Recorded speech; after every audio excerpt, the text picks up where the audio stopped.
Kinulong po ni nanay si Scarlett sa bodega. Ha? Anak? Anak?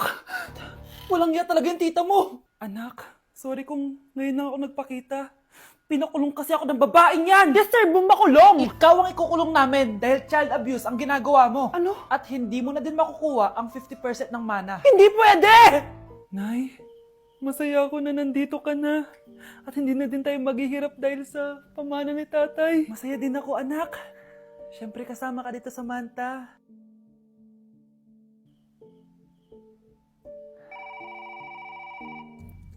Ano ba? Bakit tawag ka ng tawag, ha?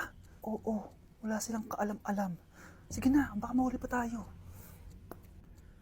Sa wakas, sa atin na ang mana. Maghahati tayo dito. Palayasin mo na yung mga batang yun, ha? Ako bahala. Ang galing talaga natin magpanggap date. Mga anak, aalis na tayo dito sa bahay. Lilipat tayo sa mas malaking bahay. O eto, mga gamit nyo, inimpake ko na. Talaga, Nay? Scarlett, huwag ka maniwala dyan. Nagpapanggap lang yung nanay mo. Samantha, ano yung mga pinagsasabi mo? Magjowa sila ni attorney. Sinet up nila tayo. Ganyan ba ang ugali mo, Samantha? Kaparehas ng nanay mong sinungaling? Samantha, ano ba? Kung ayaw mo sumama, edi wag. Sige, kung totoong anak mo talaga si Scarlett, saan at kailan mo siya ipinanganak? Ang dali naman yan. Edi sa Manila. Pinanganak ako sa ibang bansa. Hindi ikaw ang nanay ko. Ay, oo nga pala, sa ibang bansa pala. Sorry, nakalimutan ko. Ang dami namang drama. Total, nasa amin na ang mana. Umalis na kayong dalawa. Kung ayaw niyong pati kayo, ipakulong ko. Kung meron mang makukulong, kayong dalawa yon. Salamat sa pagtawag, Samantha. Inaaresto kita, attorney, sa kasong panloloko. Palpak ka talaga! Naisahan niyo ako ngayon, ha? Hindi pa ako tapos sa inyo. Talagang sinira mo yung sarili mo, attorney, para sa pera. At ang dami mo na palang naloko. Samantha, huwag na tayong maghiwalay, please. Oo, Scarlett. Dito lang ako palagi sa tabi mo. Kayong dalawa, mag-ingat kayo palagi, ha? Gamitin niyo na maayos sa pamana ng tatay niyo. Salamat po. Ganda ko dito, oh. Sino yun? Nasaan na yun? Bata, okay ka lang ba? Kanina ka pa kasi nakatayo dyan, eh. Ah, pwede mo ba ako tulungan? Tulungan saan? Nawawala kasi yung kwintas ko. Dito ko yun nawala. Bigay kasi yun ng nanay ko sa akin, eh. Ah, o sige, tara. Saan mo ba kasi yun uling nakita? Dito lang yun, banda sa puno. Kwintas? Kanina pa ako paikot-ikot dito sa punong to. Wala namang kwintas, eh. Sure ka ba? Bata? Walang yung batang yun na. Iniwan ako dito. Pinaglalaroan lang ata ako. Uwi na nga ako. Hi, Scarlett. Kagulat ka naman. Paano ka nakapasok dito sa bahay namin? Tara, hanapin na natin yung kwintas. Saan ka ba kasi pumunta kahapon? Bigla ka nawala, eh. Hindi ko din alam, eh. Oo, tara, hanapin na natin yung kwintas mo. Yay! Anong kulay ba kasi yun? Kulay silver yung kwintas. Silver? Kanina pa ako naghahanap dito. Parang wala naman silver na kwintas dito. Bata? Iniwan na naman ako. Andito ka lang palang bata ka? Ang ginagawa mo dyan? Nay, hinahanap ko yung kwintas ng batang kasama ko. Umuwi ka na. Magagabi na, oh. Sige, Nay. Nay, yan ata yung kwintas na hinahanap ng bata. Ba't nasa iyo yan? Wala to, anak. Tara, uwi na tayo. Nay, saan mo ba talaga galing yung kwintas na yan? Itong kwintas na to, anak, special to sa akin dahil galing to sa kapatid ko. Kaso, namatay siya nung 9 years old siya. So, yung bata kanina, siya yung tita ko na namatay? Oo, anak. Siya lang ang may favorite sa akin. Mga magulang namin, ayaw sa akin. Kaya sobrang mahal ko yun, anak. Ang lungkot naman pala, Nay. Sobrang sakit lang. Sorry. Tama na yun, Nay. Nanay mo yung pumatay sa akin, Scarlett.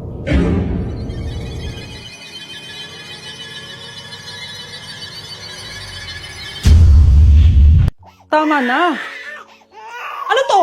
Wala na namang ulam? Mahal, pangako bukas may kakainin na tayo. Sinabi mo rin yan kahapon. Paano tong anak natin, ha? Paano natin ito bubuhayin? Mahal, please. Magtulungan tayo. Makakaahon din tayo dito. Ayoko na. O ito, ikaw na maghalaga niyan.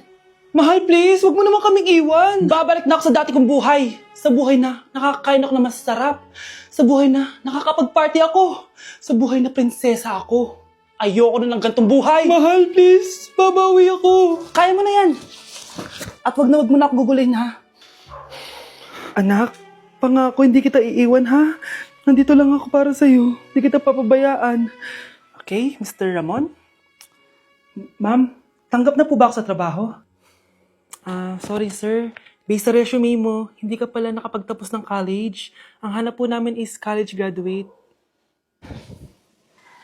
Uy Ramon, mukhang galing ka sa interview Natanggap ka? Hindi nga eh. Baka may alam kang pwede kong pasukan ng trabaho. Pwede ako. Sige, sabihan kita ha. Salamat Susan. Dami naman basura dito. Ramon! May hiring daw yung kakilala ko at pwede ka daw doon magtrabaho. Ha? Talaga? Sa wakas, mabibilin ko na lahat ng pangangailangan ng anak ko. May anak ka pala?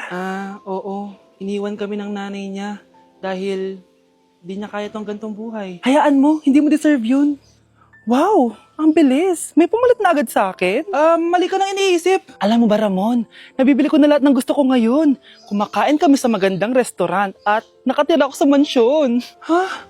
Honey, tara na. Ipag-shopping pa kita mamaya. Baka malit pa tayo sa dinner natin. Okay, honey, papunta na. At ikaw babae ka. Kung ayaw mong masira ang buhay mo, layuan mo yung lalaking yan. Huwag niyo ko ikulong! Hindi ako scammer! Itigil niyo na yan! Hindi si nanay ang scammer. Pero nasa bahay na to, ang totoong scammer. Hoy bata, huwag kang mangialam. Wala ka namang ebidensya. Pero nay, alam ko hindi ko yung scammer. Tara na, sumama ka na sa akin. Mga anak, aayusin ko to ha? Babalik din ako, okay? Kung sino man sa inyo yung totoong scammer, umamin na kayo! Nakulong si nanay, di ba? Ate, walang may gustong makulong si nanay. Tsaka bakit kami lang tatlo sinisisi mo? Eh baka ikaw talaga yung totoong scammer. Imbes na magsisihan tayo, magtulungan na lang tayo para kay nanay. Malalaman ko rin ng totoo. Delivery po. Gabi na, may nagdi-deliver pa? Kuya, kaninong parcel yan? Kay Susan po ulit. Ha? Paano nangyari yun? Eh nasa kulungan na si nanay. Aba ma'am, hindi ko po alam. Taga-deliver lang po ako eh. Sige na po. Oh, nasa gitna yung kalaban ha? Hoy, ayusin mo na itong mga damit mo. Ilagay mo muna dyan sa kama. Oh, ayun na! Paano naman ito laman ng parcel na to? Nakakainis, talo na naman. Ano ba? Ba't nandito to? Ito ba yung galing sa scam? Sabi ko na nga ba? Ikaw yung scammer! Ate, hindi ako yung scammer. May parcel na dumating at nakapangalan kay nanay. Di ba pang computer to? Eh, ikaw lang naman mahilig mag-computer dito eh. Ano na namang scam ang ginawa mo? Pasalamat ka, minor de edad ka pa. Bawal ka pa makulong. Pasensya na sa ginawa ng anak ko. Pagsasabihan ko to. Basta wag na uulitin ha. Ako na magbibigay sa mga may-ari neto. Sige na. Ang galing mo talaga. O ito, sino to cellphone? Akin tong pera. Mas kailangan ko to. Galingan mo pang mang scam para mas marami tayong makuha. Bahala sa'yo. Makakaasa ka. Gagalingan ko pa. Ikinalulungkot ko pero hindi na siya makakita. Masyado nang malala ang damage sa mata niya. Mahal, hindi tayo susuko ha? Gagaling ka. Mahal, huwag ka na magpa-stress. Ginawa naman natin lahat, di ba? Mahal, magpahinga ka muna dito ha? Maluto lang ako ng pagkain. Hi, Ramon. Rosa, bakit nandito ka? Balita ako, wala nang pag-asang makakita yung asawa mo. Ibig sabihin, magagawa na natin lahat ng gusto natin. Shhh! Huwag kang maingay. Masisira plano natin. Sinasabi ko na nga ba, may pinaplano kay ni Rosa. Mahal, kain ka na na ito paborito mo. At talagang hinahayaan mo lang dito si Rosa ha? Ano ba?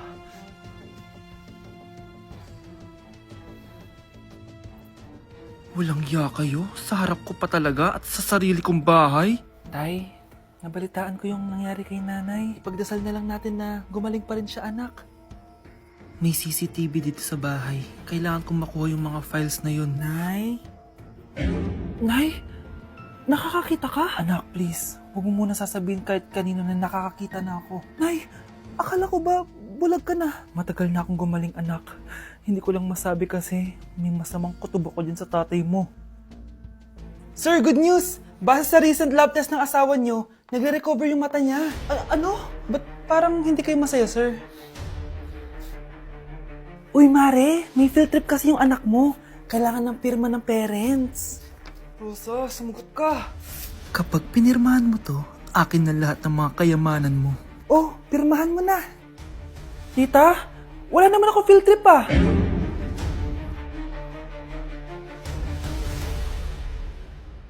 Update sa nawala kong passport. 9 o'clock na ng umaga at literal nawala akong tulog sa kaka-overthink ko. So pupuntahan ko na yung store kung saan ko naiwan yung passport ko. Lord, sana nandun pa. Nag-search ako tapos 10 a.m. daw sila nagbubukas. So pupunta na tayo doon bago sila magbukas. So naglalakad lang ako papunta sa subway. Nandito na ako sa subway guys and kinakabahan na ako. Hindi ko talaga alam gagawin ko pag wala talaga dun. No, hindi pwede. Makakapag-Japan kami. Kasi sayang yung mga binayad ko, be. Guys, nakasakay na ako.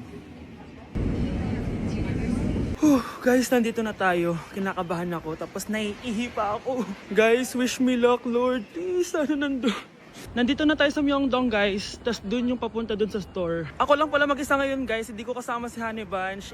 Solo traveler. Pinapaayos ko kasi siya ng mga gamit. Pag uwi ko dun sa hotel, diretso na kami airport. Ganun. Grabe sa isang katangahan. Sobrang mahal. Mahal maging tanga dito, guys. Wait lang, may napapansin ako. Parang ang fresh ko dito sa Korea.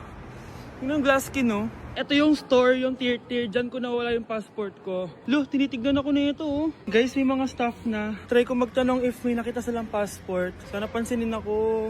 Hello? Deadma challenge sila, guys. I left my passport yesterday here. Yes. Can you please check? Guys, ano nandito? Tinakabahan na ako. Lord, please. Magkakabait na ako, please. Hala, guys. Hala, ano tong hawak ko? Passport ko yata to. Yes, makakapag-Japan tayo, guys. Over naman, no? Hindi na siya nag-overthink. Inisip ko ngayon, pupunta tayo na Japan. Guys, nasa airport na kami. Tuloy na kami sa Japan. Bye, Korea. Ano masasabi mo? Alis na tayo ng Korea. Babalik pa ba tayo dito? Yes, at sana next time hindi mo na makakalimutan yung passport. Balita ko, dyan nagtatrabaho yung dati kong asawa. Siguraduhin yung masisisante nyo yan. Dahil ayaw ko ng peste sa kumpanya ng asawa ko. Naintindihan? Susan, alam mo, feel ko talaga mapapromote na ako anytime. Kasi sabi ng manager namin, isa ako sa pinakamagaling sa amin. Ngayon pa lang, congrats na kita. Simula pa lang, alam ko naman na kaya mo. Alam mo, okay din pala na hiniwalay na ako ng asawa ko. At this ngayon, alam ko talaga kung anong habol niya sa akin. Yun ay pera. Madami pang ibang babae dyan, ano ka ba? Tsaka ang importante ngayon, nakafocus ka sa pagpapaganda ng buhay nyo. Oh, luto na to. Kain na tayo. Yes po, ma'am. Okay po. Ma'am, i-hold ko po muna kayo, ha? Wait for a while. Sino itong tumatawag? Sir Ramon, may bad news po ako sa'yo. Ayaw ka po ng boss namin. Ano? Kaya tatanggalin ka sa trabaho. Anong tanggal na ako sa trabaho, ha? Utos lang po sa amin. Hindi pwede yun. Sorry sir, humanap ka na lang po na ibang trabaho. Bakit puro na lang kamalasan dumadating sa buhay ko? Ay. Si Michael ba yun? Michael! Scarlett? Bakit pinauna mo ako umuwi kahapon? Di ba palagi tayo sabay umuwi? May ginawa ako. Tsaka baka magselos yung nagbigay ng bulaklak sa'yo. Para ka namang ano dyan? Tsaka alam mo, na-realize ko, hindi ko na pala siya crush. Tara na nga, manood na lang tayo ng movie sa bahay, yung horror. Sige na nga. Michael? Ma? Ano ginagawa mo dito, ha? Get in the car, uuwi na tayo. Di ba sabi ko sa'yo, nababoard ako sa bahay, kaya umalis ako? Michael, siya yung nanay mo. Kilala mo nanay ko? At sino naman tong babaeng kasama mo, ha?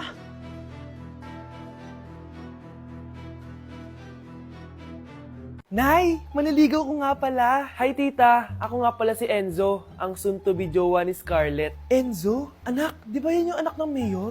Opo, Nay. Galing mo talaga pumili, anak.